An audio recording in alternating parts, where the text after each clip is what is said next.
ونعوذ بالله من شرور أنفسنا ومن سيئات أعمالنا من يهده الله فلا مضل له ومن يضلل فلا هادي له أشهد أن لا إله إلا الله وحده لا شريك له وأشهد أن محمدا عبده ورسوله الذي لا نبي بعده.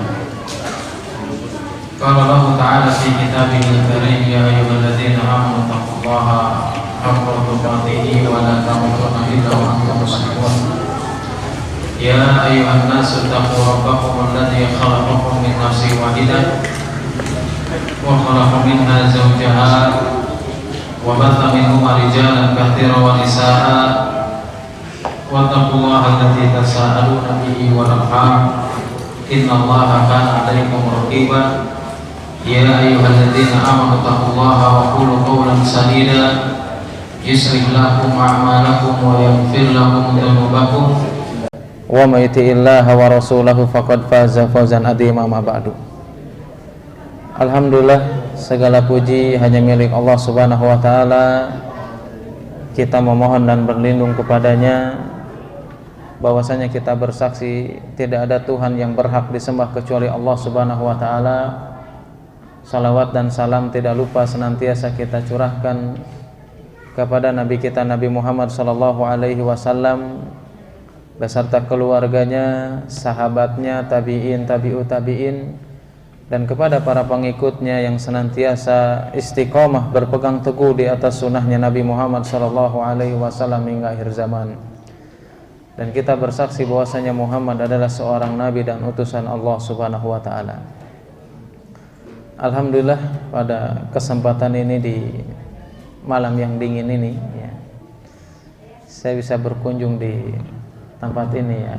Katanya Masya Allah, perdana lagi Pak ya mulai kajian. Masya Allah, ini salah satu kehormatan ya buat saya pribadi ya, bisa bertemu bapak-bapak dan ibu-ibu sekalian untuk senantiasa mempelajari apa yang dijelaskan dalam Al-Quran dan Sunnah Nabi Sallallahu Alaihi Wasallam sebagai salah satu cara yang paling utama untuk bisa membuat hati kita semakin lapang, membuat hati kita semakin tenang, dan membuat hati kita semakin lezat untuk beribadah kepada Allah Subhanahu wa taala.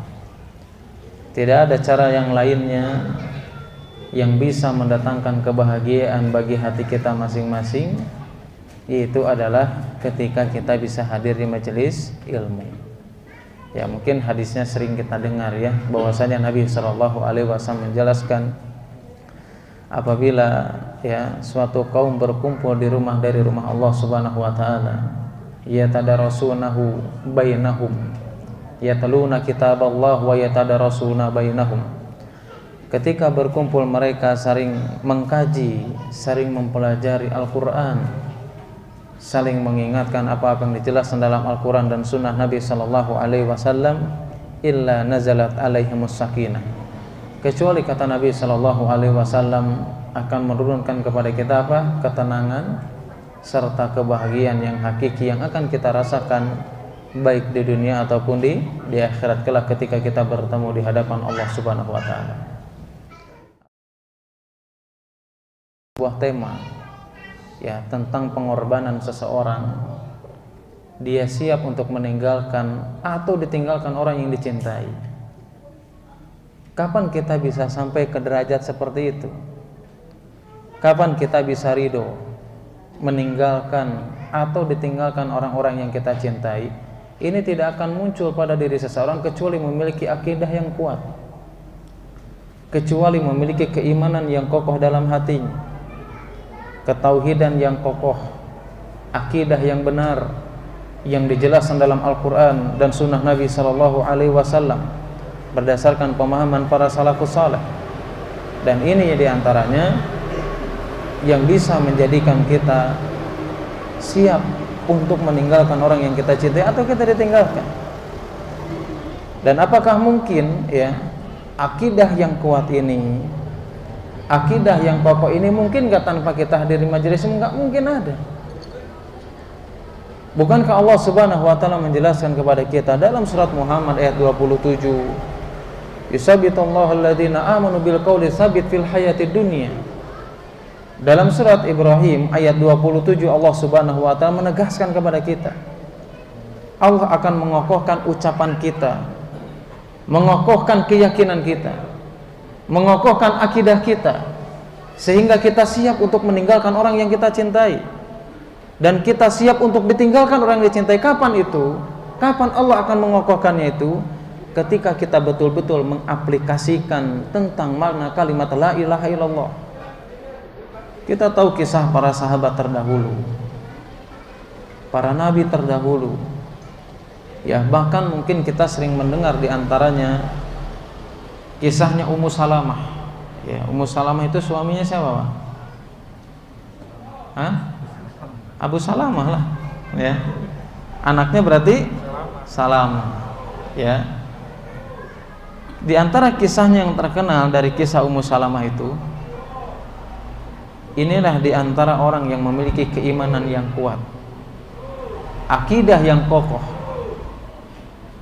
Di antara kisah Ummu Salamah ini yang terkenal mungkin yang sering kita dengar, ketika Abu Salamah ingin memutuskan hijrah bersama keluarganya, ingin mengikuti perjuangan bersama Nabi Shallallahu Alaihi Wasallam, ketika beliau memiliki niatan yang mulia, ingin mengikuti jejaknya Rasulullah Shallallahu Alaihi Wasallam, ketika mempersiapkan kendaraannya yang akan dia tunggangi dengan istrinya beserta anaknya, tiba-tiba kabar ini terdengar, ya, terdengar oleh orang-orang kafir Quraisy yang mereka mengetahui, diantaranya adalah Bani Mughirah al-Makhzumi.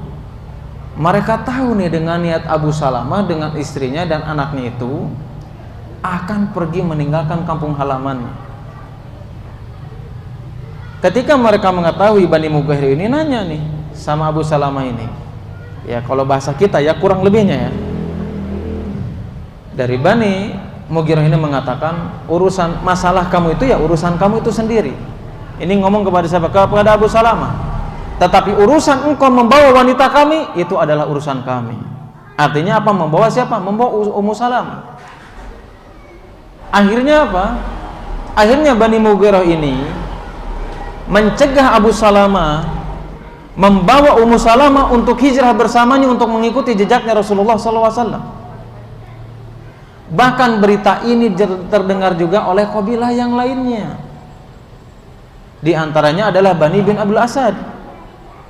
Ini adalah kerabat dekatnya dari siapa? Dari Abu Salamah. Ketika mendengar itu, ada pertengkaran di antara mereka. Kalau seandainya kalian, yaitu maksudnya Bani Mughirah, membawa wanita yaitu ibunya Salamah, yaitu Ummu Salamah, maka kami tidak ridho. Kalau anak kami engkau ambil, yaitu siapa? Salamah. Akhirnya apa? Ummu Salamah dibawa oleh Bani Mughirah dan Salamah dibawa oleh siapa? Oleh Bani Abdul Asad. Ini dibawa masing-masing. Akhirnya apa? Akhirnya Abu Salamah ini pergi hijrah sendirian tanpa anak dan istrinya. Sampai apa? Sampai jalan bertahun-tahun, berhari-hari, ya. Ya, sebagian ulama mengatakan bertahun-tahun, sebagian ulama juga ada yang mengatakan setahun. Yang jelas berpisah dengan suaminya, berpisah dengan anaknya, adalah sebuah betul-betul kesedihan yang sangat yang dirasakan oleh siapa? Yang dirasakan oleh Ummu Salamah dan keluarganya. Sampai apa? Sampai Ummu Salamah pergi ke sebuah tempat namanya Al-Abtah. Beliau mengungkapkan kesedihannya itu. Nangis dia dari pagi sampai sore. Hidup tanpa suaminya, hidup tanpa anaknya. Sampai datang anak pamannya yang memiliki rasa kasihan kepada saudaranya, kepada Ummu Salamah. Sampai-sampai saudaranya ini atau keponakan ini berbicara kepada Bani Mughirah, kenapa kalian tega dengan wanita tersebut yang engkau memisahkan dia dengan anak dan suaminya? Ya, karena dengan ucapan tersebut akhirnya apa? Akhirnya Bani Mughirah memberikan izin dengan mengatakan, jikalau engkau hendak mengikuti silakan aja, lakukan saja. Artinya dibebaskan, silakan untuk mengikuti suaminya. Masya Allah, kaget ya. Kemudian didengar juga oleh Bani Abdul Asad ini, ya sudah kalau kayak gitu Salamah juga anaknya dibebaskan untuk bisa pergi bersama Ummu Salamah, bahkan disediakan unta tunggangan untuk dinaiki Ummu Salamah dengan anaknya untuk menyusul suaminya Abu Salamah yang sudah lebih dulu hijrah bersama Nabi SAW. Ya, ketika sudah diberikan tunggangan, Ummu Salamah tidak ada yang mendampingi kecuali anaknya Salamah. Sampai di daerah Tanim ya kurang lebih ya, itu ketemu dengan Utsman bin Thalhah. Ya, akhirnya apa? Utsman bin Thalhah ini intinya bersedia untuk mengantarkan Ummu Salamah beserta anaknya. Untuk apa ya? Untuk hijrah. Untuk mengikuti jejaknya Rasulullah SAW. Untuk bertemu dengan suaminya. Setelah sampai di Kuba, kemudian Utsman bin Thalhah mengatakan bahwasannya suamimu berada di tempat tersebut. Masuklah engkau ke sana atas keberkahan Allah Subhanahu wa taala. Dari kisah ini yang bisa kita ambil pelajaran. Ternyata ketika seseorang ingin menguatkan keimanannya, ingin menjaga akidahnya, dia harus rela berpisah dengan suaminya, berpisah dengan anaknya, karena ingin menjemput salah satu yang bisa mendatangkan kebahagiaan di dunia ataupun di akhirat, ingin menjaga keimanan yang ada dalam hatinya. Ummu Salamah dan Abu Salamah itu tidak akan melakukan hal demikian, meninggalkan kampung halamannya, bahkan meninggalkan istrinya, berpisah dengan anaknya, tidak akan muncul pada hati seseorang kecuali memiliki akidah keimanan yang kuat dalam dirinya. Bahkan dalam kisah lain ini yang berpisah dengan apa? Dengan anak dan istrinya. Ada enggak orang yang berpisah atau meninggalkan hartanya? Banyak.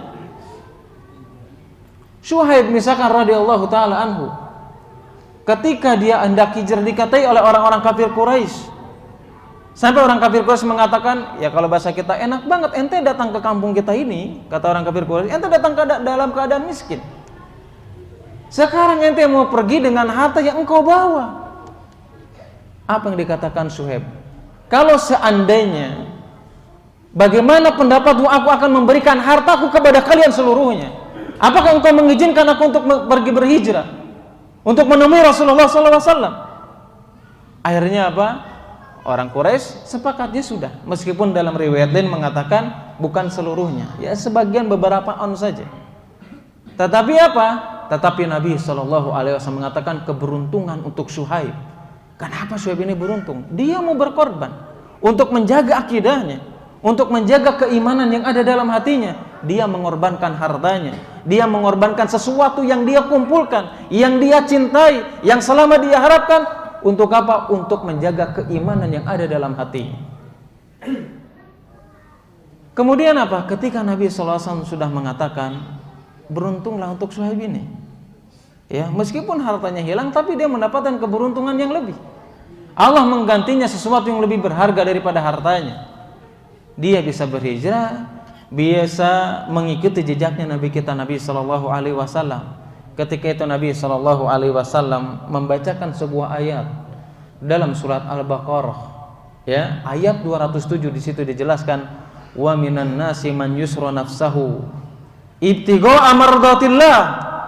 Dalam ayat tersebut mengatakan ada sebagian manusia ini yang mereka mau mengorbankan dirinya, bahkan bukan hanya dirinya, mengorbankan orang yang dia cintai. Dia rela dibenci dengan orang yang dia cintai, meninggalkan orang yang dia cintai, bahkan dia rela meninggalkan harta yang dia selama ini kumpulkan. Untuk apa tujuannya? Ibtigha'a mardatillah, karena dia mengharapkan keridhaan Allah Subhanahu wa taala. Berarti apa? Orang-orang yang dahulu dari kalangan para sahabat atau orang-orang salafus saleh terdahulu, ya, yang mereka memiliki siap untuk meninggalkan orang yang dicintainya atau ditinggalkan orang yang mencintainya, itu karena memiliki keimanan yang kuat, keimanan yang kokoh. Dan itu tidak akan muncul kecuali kapan? Ya kalau kita hadiri majelis ilmu, belajar akidah yang benar, belajar akidah yang bersumber daripada Al-Quran dan Sunnah Nabi SAW. Bukankah dulu Aisyah radhiyallahu ta'ala anha mengatakan, Dulu ya, kalau seandainya yang pertama kali didakwahkan Nabi SAW kepada kami tentang haramnya meminum minuman keras, tentang haramnya mencuri, maka kami tidak akan meninggalkannya. Kalau seandainya yang pertama kali Nabi SAW berdakwah kepada kami untuk meninggalkan zina, maka kami tidak akan meninggalkannya. Tetapi kata Isa mengatakan, tapi yang pertama kali didakwahkan Nabi SAW adalah tentang surga, tentang neraka, tentang akidah. Itulah yang menjadikan kami meninggalkan sesuatu yang memang diharamkan oleh Allah Subhanahu wa taala. Karena apa? Karena ingin menyebut keridhaan Allah Subhanahu wa taala. Bukankah Allah Subhanahu wa taala menjelaskan dalam surat At-Taubah ayat yang ke-24? Di situ menjelaskan secara gamblang kepada kita, ya, pelajaran siap apa enggak kita ketika kita betul-betul memutuskan untuk berjalan di atas jalan keridhaan Allah Subhanahu wa taala. Apakah kita betul siap enggak meninggalkan orang yang kita cintai, yang mereka menentang kita, yang mereka tidak mau menerima dakwah kita, yang justru mereka menghina kita, bahkan mencerca orang-orang yang mereka istiqomah di jalan Allah Subhanahu wa taala. Dalam surat At-Taubah ayat 24 begitu gamblang Allah Subhanahu wa taala menjelaskan kepada kita, qul in kana aba'ukum au abana'akum au ikhwanakum au azwajukum au ashiratukum. Kalau katakanlah, kalau seandainya bapak-bapak kalian, anak-anak kalian, kerabat kalian, istri kalian, saudara kalian, wa amwalun iftarabtumuha wa tijaratun takhshawna kasadaha.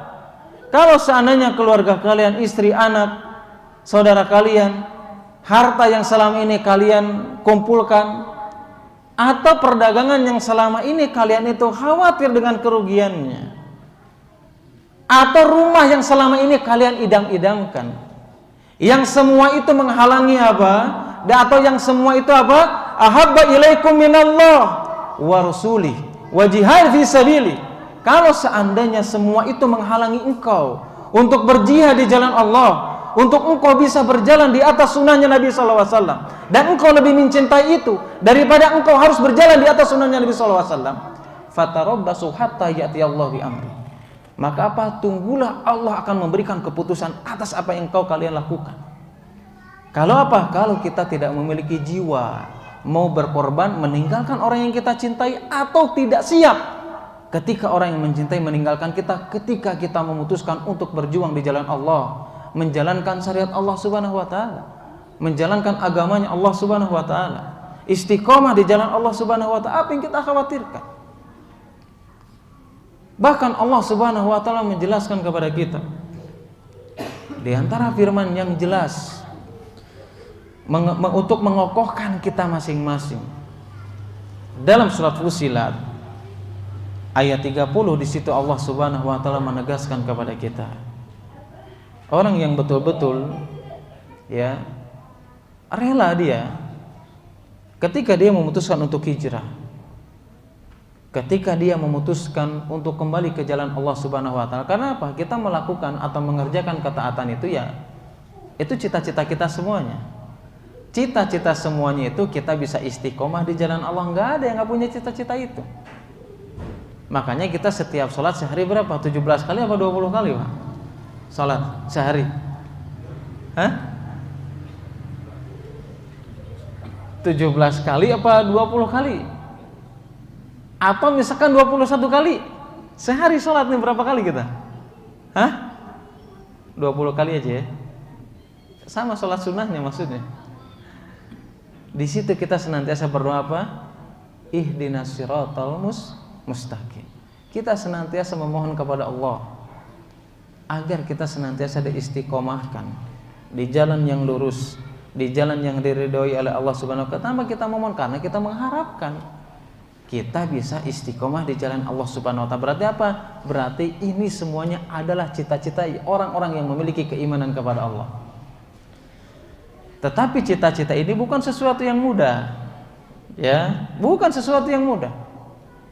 Bukan sesuatu yang gampang orang bisa menggapai cita-cita, yang mana cita-cita tersebut adalah cita-cita yang tinggi, yang bisa menjadikan kita bahkan Allah Subhanahu wa taala menempatkan kita di tempat yang memiliki kedudukan yang mulia di sisi Allah Subhanahu wa taala. Tentu di sana ada rintangan yang harus kita hadapi. Ada ujian yang harus kita lewati. Makanya Allah Subhanahu wa taala menjelaskan kepada kita, kepada orang-orang yang beriman, yang ketika dia memutuskan untuk istiqomah di jalan Allah, maka dia harus siap kalau dia mendapatkan apa? Cacian dari orang lain. Maka orang yang beriman, orang yang memiliki cita-cita yang tinggi, yang ingin istiqomah untuk menjemput cita-citanya, cita-cita yang tinggi di sisi Allah Subhanahu wa taala, maka terkadang dia harus siap meninggalkan orang yang dia cintai atau orang yang mencintainya meninggalkan dia. Dan kita nggak perlu khawatir. Kenapa nggak perlu khawatir? Allah yang menjanjikannya. Dalam surat Fussilat tersebut ayat 30 menjelaskan innal ladzina qalu rabbuna Allah tsumma istaqamu tatanazzalu 'alaihimul malaikatu alla takhafu wa la tahzanu wa abshiru bil jannati allati kuntum tu'adun. Kata Allah mengatakan apa? Innal ladzina qalu rabbuna Allah. Orang yang mengatakan Allah lah Tuhan kami, Allah lah yang disembah, dia memiliki keimanan kepada Allah. Tsumma istaqamu. Kemudian dia istiqomah. Istiqomah maksudnya apa? Menjalankan ketaatan kepada Allah Subhanahu wa taala dan menjauhi berbagai larangan yang dilarang oleh Allah Subhanahu wa taala dan nabinya. Nah, kalau orang sudah istiqomah, betul-betul dia ingin berjalan di atas jalannya yang diemban oleh Nabi Shallallahu Alaihi Wasallam dan para sahabatnya, mengamalkan setiap apa yang diajarkan Nabi Shallallahu Alaihi Wasallam berdasarkan Al-Quran dan Sunnah Nabi Shallallahu Alaihi Wasallam. Kemudian apa kata Nabi Sallallahu Alaihi Wasallam? Kata Allah Subhanahu Wa Taala, "Tsumma istaqamu." Kemudian dia istiqomah. Tatanazzalu alaihimul malaikah. Maka malaikat itu akan turun kepada orang tersebut, akan turun kepada orang istiqomah. Terus apa yang dilakukan oleh malaikat? Apa yang dikabarkan oleh malaikat ketika kita memutuskan untuk istiqomah di jalan Allah Subhanahu wa taala? Malaikat akan mengatakan alla takhafu wa la tahzanu. Jangan sekalian atau jangan kalian merasakan kekhawatiran dan rasa takut dalam dirimu. Kenapa malaikat mengatakan demikian? Karena Allah mengatakan wa abshiru bil jannati allati kuntum tu'adun. Kalian jangan pernah merasakan khawatir, merasakan kesedihan ketika kalian istiqomah di jalan Allah. Kita betul-betul berjuang untuk menjalankan perintah Allah Subhanahu wa taala. Enggak usah khawatir ketika engkau ditinggalkan oleh orang-orang sekitarmu, oleh orang-orang bahkan orang yang engkau cintai meninggalkan. Enggak usah khawatir. Kenapa? Karena aku akan mengabarkan kepada kalian kabar yang gembira. Apa itu? Bil jannati allati kuntum tu'adun. Dengan surga yang dengan di dalamnya penuh dengan kenikmatan Allah Subhanahu wa taala yang Allah sudah janjikan untuk kalian. Yang jadi pertanyaan, kapan malaikat ini akan mengabarkannya? Kapan malaikat ini akan mengabarkan kepada kita, memberikan motivasi kepada kita supaya kita tidak khawatir, tidak bersedih? Ini kapan? Para ulama ahli tafsir menjelaskan, malaikat akan mengabarkan kepada kita kapan? Ketika seseorang menjelang wafatnya. Ketika kematian datang kepada diri kita masing-masing, dan ketika kita istiqomah di jalan Allah, maka malaikat akan mengatakan, kalian gak usah khawatir. Khawatirnya apa aja? Kalian gak usah khawatir dengan hari-hari yang akan engkau jalani ketika engkau di dalam kubur kalian. Gak usah khawatir. Dan engkau juga jangan khawatir pada hari kiamat ketika engkau bertemu dengan Allah Subhanahu wa taala. Kenapa malaikat mengatakan kalian tidak perlu khawatir? Karena kita istiqomah di jalan Allah. Kemudian kapan lagi kekhawatiran ini akan dihilangkan? Bukan hanya sekedar ketika ketika Allah mengambil nyawa kita, bukan. Tetapi kapan? Ketika yang dinyatakan oleh malaikat mengabarkan kepada kita, maksudnya adalah jangan khawatir, engkau ketika wafat dalam keadaan istiqomah, engkau gak usah khawatir meninggalkan orang yang engkau cintai. Gak usah khawatir. Allah akan menjaganya, Allah akan melindunginya. Kapan itu? Ketika kita istiqomah di jalan Allah Subhanahu wa taala, maka Allah pun akan menjamin orang-orang yang kita cintai ketika berpisah dengan kita dan kita dalam keadaan istiqomah di jalan Allah Subhanahu wa taala. Dalam surat Al-Kahfi dijelaskan, kalau nggak salah ayat 82 ya, wa kana abuhuma sholihan. Di situ Allah Subhanahu wa taala menjelaskan tentang dua anak yatim. Ya, berarti kalau yatim udah nggak punya orang tuanya ya. Itu ditinggalkan. Dan dua anak yatim ini memiliki harta peninggalan orang tuanya. Sampai Allah Subhanahu wa taala memerintahkan untuk dibangunkan benteng supaya melindungi harta anak yatim tersebut, supaya bisa dinikmati. Ya, dinikmatinya kapan? Ya selama hidup anak yatim tersebut dia bisa menikmati harta peninggalan kedua orang tuanya. Kenapa Allah melindunginya? Kenapa Allah melindungi dua anak yatim tersebut? Kenapa? Wa kana abuhuma sholihan. Karena kedua orang tuanya dulu adalah orang soleh, orang yang istiqomah di jalan Allah Subhanahu wa taala. Jadi apa? Jadi nggak usah khawatir kita kapan saja diambil nyawanya oleh Allah Subhanahu wa taala. Ketika kita istiqomah, ketika kita berada di jalan Allah Subhanahu wa taala, ketika kita wafat anak kita, bahkan para ulama itu menjelaskan, ya. Para ulama ahli tafsir menjelaskan di situ yang dilindungi itu bukan anak kita aja, ya. Kalau kitanya soleh nih atau soleha, ya, yang dilindungi itu bukan anak kita aja, cucu kita, keturunan kita sampai ke bawah. Ya, dan ini ulama ahli tafsir yang menjelaskan. Kapan itu terjadi? Kalau kita memiliki istiqomah. Kapan istiqomah itu muncul? Kalau kita memiliki akidah yang kuat, akidah yang kokoh. Itu apa? Itu yang bisa menjadikan kita akan senantiasa beribadah, baik dalam keadaan lapang ataupun dalam keadaan sempit. Ya, baik dalam keadaan kita kaya ataupun miskin, kita senantiasa istiqomah di jalan Allah. Itulah yang Allah Subhanahu wa taala memberikan jaminan dan kita nggak perlu khawatir ketika kita harus meninggalkan orang yang kita cintai. Jelas ya? Cukup sampai sini, Pak? Sudah jelas. Ya, kemudian di antara penjelasan yang lainnya, ketika seseorang siap untuk meninggalkan orang yang dia cintai atau dia ditinggalkan oleh orang-orang yang cintai, ya, banyak ayat-ayat yang menjelaskan kepada kita. Bahkan kisah-kisah di antaranya Umar bin Khattab radhiyallahu taala anhu, ya, ketika beliau istiqomah di jalan Allah Subhanahu wa taala, ketika beliau memiliki keimanan yang kuat, memiliki akidah yang kokoh, akhirnya apa? Akhirnya bukan hanya sekedar dia siap untuk meninggalkan orang yang dia cintai, bukan hanya sekedar siap dia ditinggalkan oleh orang yang mencintainya, bahkan orang yang istiqomah, orang yang betul-betul mengharapkan ridha Allah Subhanahu wa taala, orang yang memiliki keimanan yang kokoh dalam hatinya, mereka tidak pernah terpengaruh kalaupun seandainya keluarganya, kerabatnya, tetangganya meninggalkan dia, nggak pernah berpengaruh bagi dirinya. Kenapa demikian? Ada sebagian orang atau di antara kaum muslimin, ya, mereka ini tidak siap untuk meninggalkan orang yang dia cintai, atau bahkan dia tidak siap juga ditinggalkan oleh orang yang dia cintai. Ketika dia memutuskan apa? Jazakallah. Ketika apa? Ketika dia memutuskan untuk berhijrah di jalan Allah Subhanahu wa taala. Apa yang menjadikannya nggak siap? Kira-kira apa, Pak?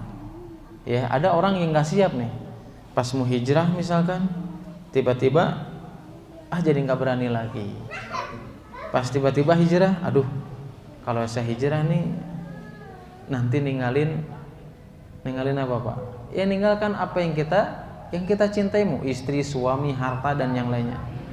Dalam sebuah riwayat yang diriwayatkan Imam Ahmad dan yang lainnya, Nabi SAW menjelaskan, ya, sebagaimana kita ketahui lah, ya, janji setan itu akan senantiasa apa? Akan senantiasa menggoda kita. Qala fa bima aghwaytani la aqudanna lahum siratakal mustaqim.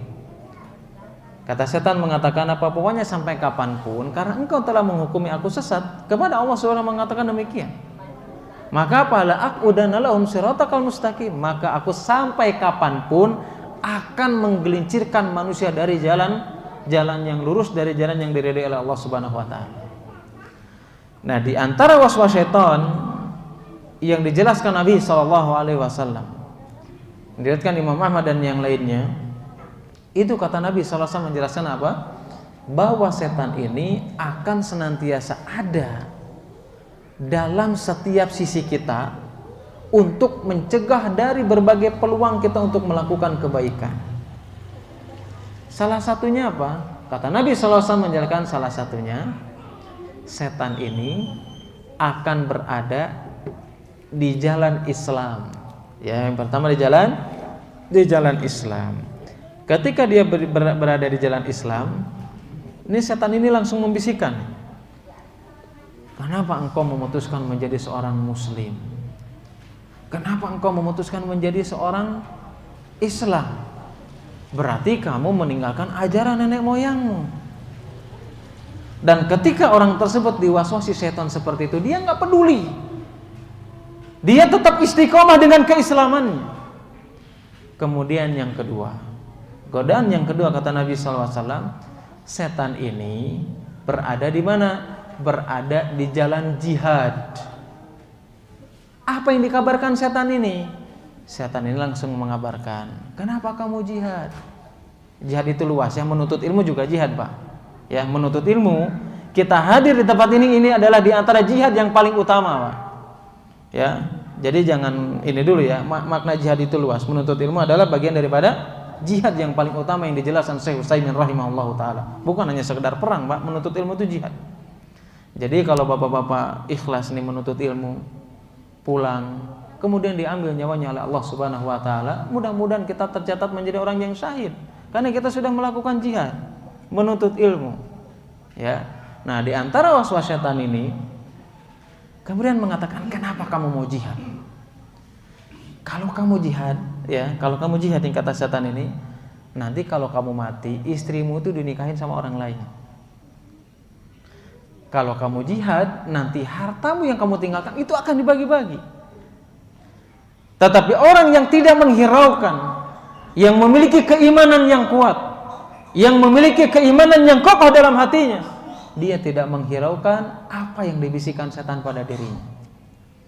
Nah, yang ketiga setan ini diantara menutup sisi pintu kebaikan kata Nabi SAW, yaitu adalah setan ini berada di mana? Berada di jalan hijrah. Ya, berada di jalan hijrah. Ketika seseorang memutuskan untuk hijrah, maka setan ini akan membisikkan, kenapa kamu hijrah? Kalau kamu hijrah, berarti salah satunya apa? Salah satunya kamu meninggalkan ajaran nenek moyangmu. Tapi orang yang memiliki keimanan yang kuat, istiqomah, dia rela untuk meninggalkan orang yang dia cintai. Dia rela untuk ditinggalkan oleh orang yang dia cintai dan memiliki keimanan yang kuat, maka dia tidak akan mempedulikan bisikan tersebut. Kemudian apa yang dikatakan Nabi SAW? Kalau seandainya mereka melakukannya dengan apa yang mereka lakukan, tidak mengikuti bisikan setan, maka kesempatan yang besar bagi mereka untuk menemukan atau untuk memasuki surganya Allah Subhanahu wa taala. Artinya apa? Istiqomah untuk bisa senantiasa berjalan di jalan Allah. Bahkan terkadang kita meninggalkan orang yang kita cintai, itu memerlukan pengorbanan yang kuat. Sesuai dengan apa? Sesuai dengan keimanan yang kita miliki. Semakin besar ujiannya, maka semakin besar ganjaran dari Allah Subhanahu wa taala. Bukankah Nabi sallallahu alaihi wasallam menjelaskan, "Inna idzamal jazaa'i ma idzamil bala." Besarnya pahala dari Allah Subhanahu wa taala itu sesuai dengan kadar apa? Dengan kadar ujian yang harus kita lewati. Tadi kita di awal menjelaskan tentang apa? Tentang kisah siapa? Ummu Salamah. Terus siapa lagi? Syaib, ya. Itu apa yang digantikan? Digantikan oleh Nabi sallallahu alaihi wasallam mengatakan apa? Engkau adalah orang yang beruntung. Ya, tapi terkadang bisikan setan ini untuk kita bisa hijrah di jalan Allah Subhanahu wa taala, untuk kita bisa istiqomah di jalan Allah Subhanahu wa taala, terkadang bisikannya lain lagi. Bisikannya apa? Kalau kita hijrah, berarti apa? Kadang ya, ada ketika seseorang memutuskan hijrah di jalan Allah, dia rela untuk melakukan apapun yang diperintahkan oleh Allah Subhanahu wa taala dan Rasulnya. Tetapi hijrahnya nih goyah ini. Akhirnya apa? Akhirnya dia tidak rela. Dia tidak siap untuk menerima cobaan yang diberikan oleh Allah Subhanahu wa taala. Akhirnya apa? Akhirnya dia memandang kalau nanti hijrah, aduh orang-orang bakal meninggalkan saya. Dia khawatir dengan kesendiriannya. Dia khawatir dengan keterasingannya. Padahal apa? Keterasingan itu bisa jadi jalan kebenaran yang dijelaskan oleh Allah Subhanahu wa taala Rasulnya. Bukankah Nabi Shallallahu Alaihi Wasallam menjelaskan kepada kita? Bahkan para ulama salaf terdahulu menjelaskan. Sufyan Ats-Tsauri, bahkan dinukilkan ada perkataan, ya, dinukilkan oleh Imam Az-Zahabi. Itu perkataan Imam Nawawi dan ini senada dengan ulama-ulama yang lainnya. Di antaranya perkataan Sufyan Ats-Tsauri dan yang lainnya. Dan belum ya, masih ada waktu Pak. Santai sampai Isya ya. Insyaallah masih panjang. Apa yang dikatakan Imam Nawawi rahimahullah ta'ala, di antara ketika orang yang hijrah, yang memutuskan untuk dia berjalan di jalan yang diridhai oleh Allah Subhanahu wa ta'ala, di antara waswas syaitan yang menjadikan dia ini goyah dengan hijrahnya, goyah dengan keistiqomahannya, sehingga dia khawatir ketika ditinggalkan orang-orang yang dicintai, karena mereka menganggap bahwasanya keterasingan itu adalah sesuatu yang batil dan mayoritas banyaknya orang adalah kebenaran. Benar apa enggak? Benar. Kadang ada orang seperti itu, Pak. Jadi mengukur kebenaran itu dengan banyaknya, bukan dengan sedikitnya. Jadi kalau banyak pengikutnya, oh ini berarti benar nih. Kalau sedikit, wah ngaji naoge sedikit pasti sesat. Kan seperti itu. Ini di antara waswas syaitan yang menjadikan kita ini khawatir kalau kita ditinggalkan oleh orang-orang yang kita cintai. Kenapa? Karena patokannya adalah banyaknya. Bukan patokan kebenaran adalah Al-Quran dan Sunnah Nabi Sallallahu Alaihi Wasallam. Maka dari itu Imam Nawawi rahimahullah ta'ala menjelaskan. Bahkan Imam Ibnul Qayyim dalam kitab Ighatsatul Lahfan, beliau rahimahullah ta'ala menjelaskan, orang yang memiliki basirah, orang yang memiliki iman, yang memiliki akidah yang kuat, yang memiliki kejujuran, ikhlas dia untuk berjalan di jalan yang diridhai oleh Allah Subhanahu wa taala. Kemudian apa? Mereka tidak khawatir dengan keterasingannya. Mereka tidak khawatir ketika orang yang dicintainya atau orang yang mencintainya meninggalkannya. Kenapa demikian? Karena mereka memiliki basirah, memiliki ilmu yang bersumber daripada Al-Quran dan Sunnah Nabi SAW. Karena mereka memiliki kejujuran, keimanan yang kokoh, yang tertanam dalam dirinya. Sehingga apa? Enggak pernah merasakan khawatir kalau seandainya orang yang dicintainya meninggalkannya. Bahkan apa? Bahkan kata Ibnu Qayyim rahimahullah ta'ala, ketika orang tersebut merasakan keterasingan, ya, karena dia mengikuti jalannya Nabi Shallallahu Alaihi Wasallam berdasarkan pemahaman para salaf, dan dia merasakan keterasingan, itulah bukti kejujuran keimanan seseorang. Ini yang mengatakan Ibnul Qayyim. Jadi apa? Enggak usah khawatir, ya. Ketika kita mengatakan sesuatu yang hak, menjelaskan sesuatu yang batil, enggak khawatir kita ditinggalkan oleh, kalaupun seandainya manusia seluruhnya meninggalkan kita, enggak usah khawatir. Ya, enggak usah khawatir. Kalaupun misalkan orang terdekat kita meninggalkan, enggak usah khawatir. Bukankah Nabi Nuh alaihissalam dalam surat Hud ayat 40 menjelaskan, wa ma amana minhu illa qalil, tidaklah yang mengikuti atau tidak ada orang yang beriman yang mengikuti Nabi Nuh alaihissalam kecuali hanya sedikit saja. Berarti apa? Patokan kebenaran itu bukan banyaknya, tetapi apa? Patokan kebenaran kapan kita berpegang teguh dengan Al-Quran dan Sunnah Nabi SAW meskipun kita sedikit. Riwayat Muslim menjelaskan, ya, Nabi SAW menjelaskan kepada kita, ada pengikut Nabi yang 3 orang, ya kan, yang 2 orang. Bahkan kata Nabi SAW, ada Nabi ini yang dia tidak mengikut, tidak ada pengikut pun seorang pun. Lantas ketika kita mengatakan atau mengetahui bahwasanya ada seorang Nabi yang tidak memiliki pengikut, kita mengatakan Nabi itu sesat. Sesat apa enggak, Pak? Enggak mungkin. Enggak mungkin. Kenapa demikian? Karena kebenaran itu adalah berdasarkan Al-Quran dan Sunnah, dan itu bukan berdasarkan apa? Bukan berdasarkan kuantitas. bukan berdasarkan kuantitas. Sufyan Ats-Tsauri mengatakan apa? Ya, bahkan Fudail bin Iyad pun mengatakan apa?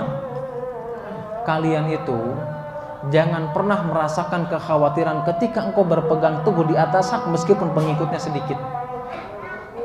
Dan kalian jangan pernah tertipu wala tabtar, dan jangan kalian pernah tertipu bikasratil halikin, dengan banyaknya orang yang mengikuti kesesatan. Kalian jangan pernah tertipu.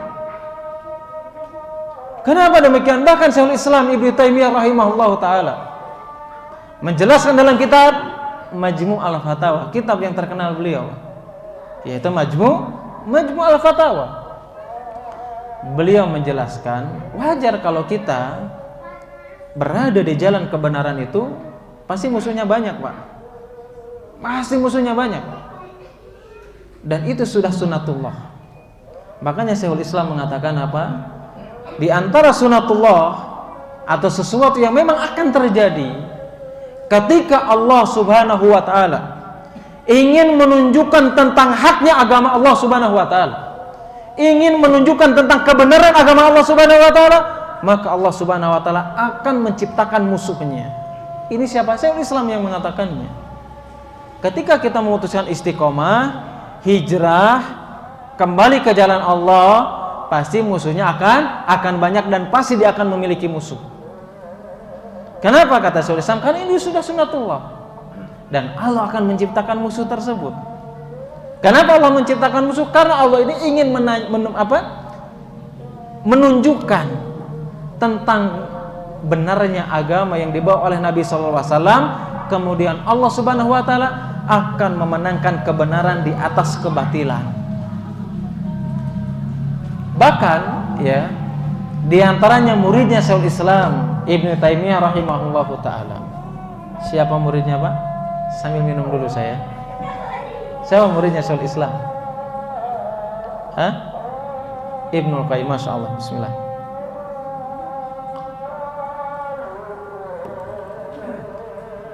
Kata Imam Ibnul Qayyim rahimahullahu taala, al-haqqu mansurun wa mumtahanun. Kebenaran itu pasti akan ditolong dan pasti akan mendapatkan ujian. Ini Ibnul Qayyim yang menjelaskan. Al-haqqu mansurun wa mumtahanun. Kebenaran itu pasti akan ditolong, ya, dan pasti akan diuji. Fahadi sunnatur rahman, dan inilah sunatullah yang sudah ditetapkan. Artinya kalau kita sadar ketika kita memutuskan di jalan kebenaran, ketika kita memutuskan untuk kembali ke jalan Allah, memahami Al-Quran dan sunnah Nabi SAW, istiqomah di atas sunnahnya Nabi SAW, maka kita harus bersiap kalau sewaktu-waktu kita harus meninggalkan orang yang kita cintai. Kenapa? Karena sudah pasti akan diuji.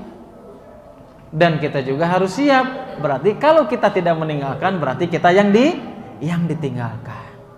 Siapa yang meninggalkan Nabi Nuh alaihissalam? Bukankah istrinya yang tercinta? Bukankah anaknya yang disayang oleh Nabi Nuh alaihissalam? Meninggalkan Nabi Nuh, tidak mau menerima seruan daripada siapa? Daripada bapaknya. Ini sebagai dalil yang sangat gamblang, yang sering kita dengar, ya, kalau penentangan dakwah, penentangan ketika kita istiqomah itu pasti ada. Cepat atau lambat itu pasti akan terjadi. Ya, makanya apa? Inilah pentingnya apa? Dan tadi di awal kita jelaskan. Kita bisa siap itu kalau kita memiliki keimanan yang kuat. Ya, makanya apa? Ketika orang yang memutuskan hijrah itu, ya, makanya yang pertama kali itu apa? Belajar akidah, belajar tauhid, belajar mengenal Allah Subhanahu wa taala. Tidak ada yang bisa menjadikan seseorang istiqomah atas izin Allah Subhanahu wa taala kecuali melalui mengetahui tentang, mempelajari tentang tauhid. Itu yang bisa kokoh hati kita. Ya, makanya apa? Kita bisa datang ke sini aja, bisa sholat malam, semangat untuk menuntut ilmu, ya, atau malasnya menuntut ilmu, malasnya sholat malam, malasnya beribadah, itu semuanya apa? Bergantung kepada keimanan yang itu berporos kepada ketauhidan kita masing-masing. Begitupun kita bisa meninggalkan orang yang kita cintai. Sedikit lagi ya, terakhir nih. Dan di antara yang dijelaskan Nabi Shallallahu Alaihi Wasallam, keutamaan orang-orang yang dia siap meninggalkan orang yang dia cintai, dan dia siap ditinggalkan oleh orang yang dicintai, bahwasanya orang-orang yang dia mendahulukan Allah Subhanahu wa taala dan Rasulnya, bukan hanya sekedar dia mendapatkan derajat yang tinggi di sisi Allah Subhanahu wa taala, bahkan dia akan mendapatkan lezatnya keimanan dalam hatinya. Nabi sallallahu alaihi wasallam menjelaskan, man kana Allah wa rasuluhu ahabba ilaihi mimma siwahuma.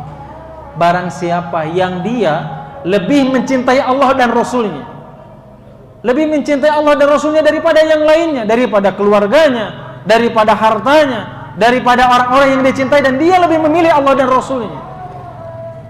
Kemudian apa kata Nabi SAW? Itulah orang yang akan mendapatkan apa? Yang akan merasakan manisnya iman. Manisnya iman itu seperti apa? Al-Imam Nawawi rahimahullah ta'ala menjelaskan dalam kitab Syarah Sahih Muslim, maksudnya orang bisa merasakan manisnya iman, lezatnya iman ketika mendahulukan seruan Allah dan Rasulnya daripada keluarganya atau orang lain. Maka kata Imam Nawawi mengatakan, yang pertama, dia akan merasakan nikmatnya beribadah. Ya, kalau kita belum pernah merasakan manisnya, nikmatnya ibadah, berarti kita belum sampai kepada derajat itu. Karena derajat itu akan bisa didapatkan apa? Oleh orang yang mendahulukan Allah dan Rasulnya. Dia akan mendapatkan apa? Nikmatnya ibadah, dan dia akan mendapatkan siap untuk menanggung beban ketika dia menjalankan agama Allah. Dia siap menanggung beban ketika istiqomah di jalan Allah Subhanahu wa taala. Kenapa? Karena mendahulukan Allah dan Rasulnya daripada orang yang dicintai selain Allah dan Rasulnya. Ya, itu diantara penjelasan para ulama. Mudah-mudahan bermanfaat ya. Ya, nggak apa-apa, pemanasan dulu. Nanti kajian yang selanjutnya harus lebih lama lagi, Pak. Ya, itu mungkin yang bisa disampaikan. Kurang lebihnya mohon maaf. Ya, mudah-mudahan bermanfaat khususnya bagi saya pribadi, umumnya bagi bapak-bapak, ibu dan sekalian. Mudah-mudahan kita senantiasa diberikan kesehatan oleh Allah Subhanahu wa taala dan diberikan kemudahan untuk senantiasa istiqomah di jalan Allah Subhanahu wa taala. Subhanakallahumma wa bihamdika asyhadu an la ilaha illa anta astaghfiruka wa atubu ilaik. Wassalamualaikum warahmatullahi wabarakatuh.